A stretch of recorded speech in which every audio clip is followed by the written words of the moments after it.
but I really love working with those native local plants because I know the stories behind them too.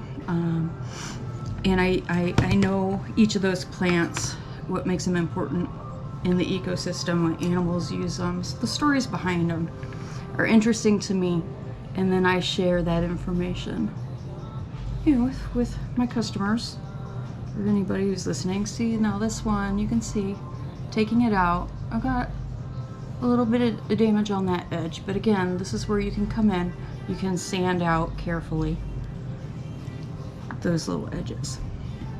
So I have demolded all of these, or no, this one I haven't. Try to put these where you guys can see them a little better. Bring them over. Someday I'll show you guys the little cleaning process. Let's see if we can get this one out yet. It might need to sit and dry a little bit longer. We'll see.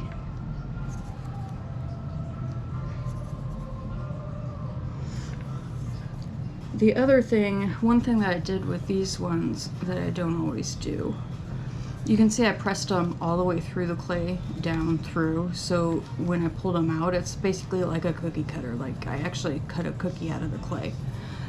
If you don't push your cutters or your mold edges all the way through to the bottom, you just press them partially down into the clay. Sometimes it's easier to pop them, the casts out that way too, because they're not in quite as deep.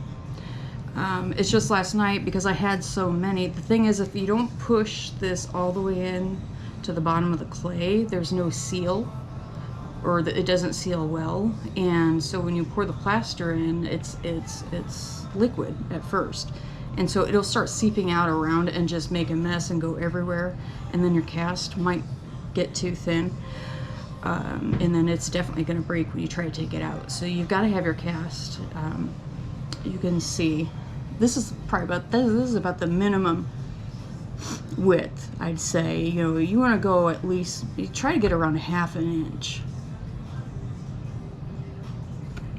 But you can kind of see there. The other thing that's important is making sure your clay is perfectly flat and level and even and smooth.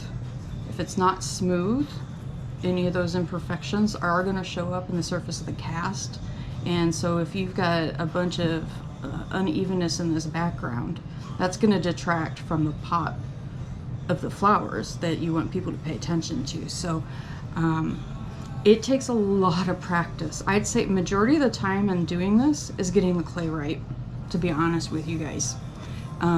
Getting it the right consistency, moisture-wise, getting it level, getting it flat, and even and smooth. So this one I'm gonna have to let it dry for a little bit longer, but as you guys can see, this is kind of the process. This is what I go through. And like I said, at some point I'll go through and I'll show you guys how I clean them. And then I just set them on trays, like with baking racks, not metal baking racks because they rust and they could discolor your casts, but I've got these racks where I can air dry them, and I let them dry after I clean them.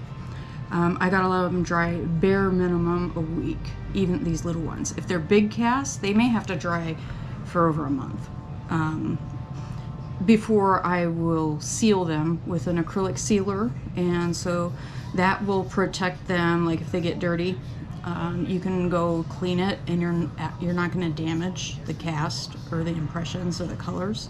It also protects, gives UV protection, some water or moisture resistance, and so the colors won't fade or the plaster won't start to deteriorate, because if the plaster gets wet or too moist or damp, it can start to break apart.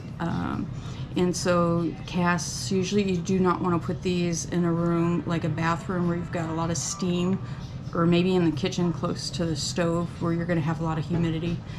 You want to put them in rooms that are a little drier and display them. But there you go, guys. That's how I do it. So In the future, I'll do a live where I'll actually start.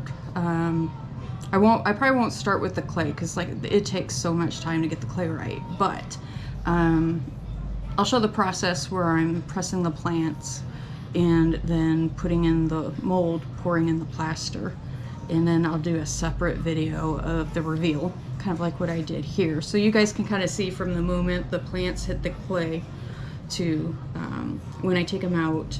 And then again, down in the future, once they're in their frames and all ready, I'll post that too so you guys can see the finished product.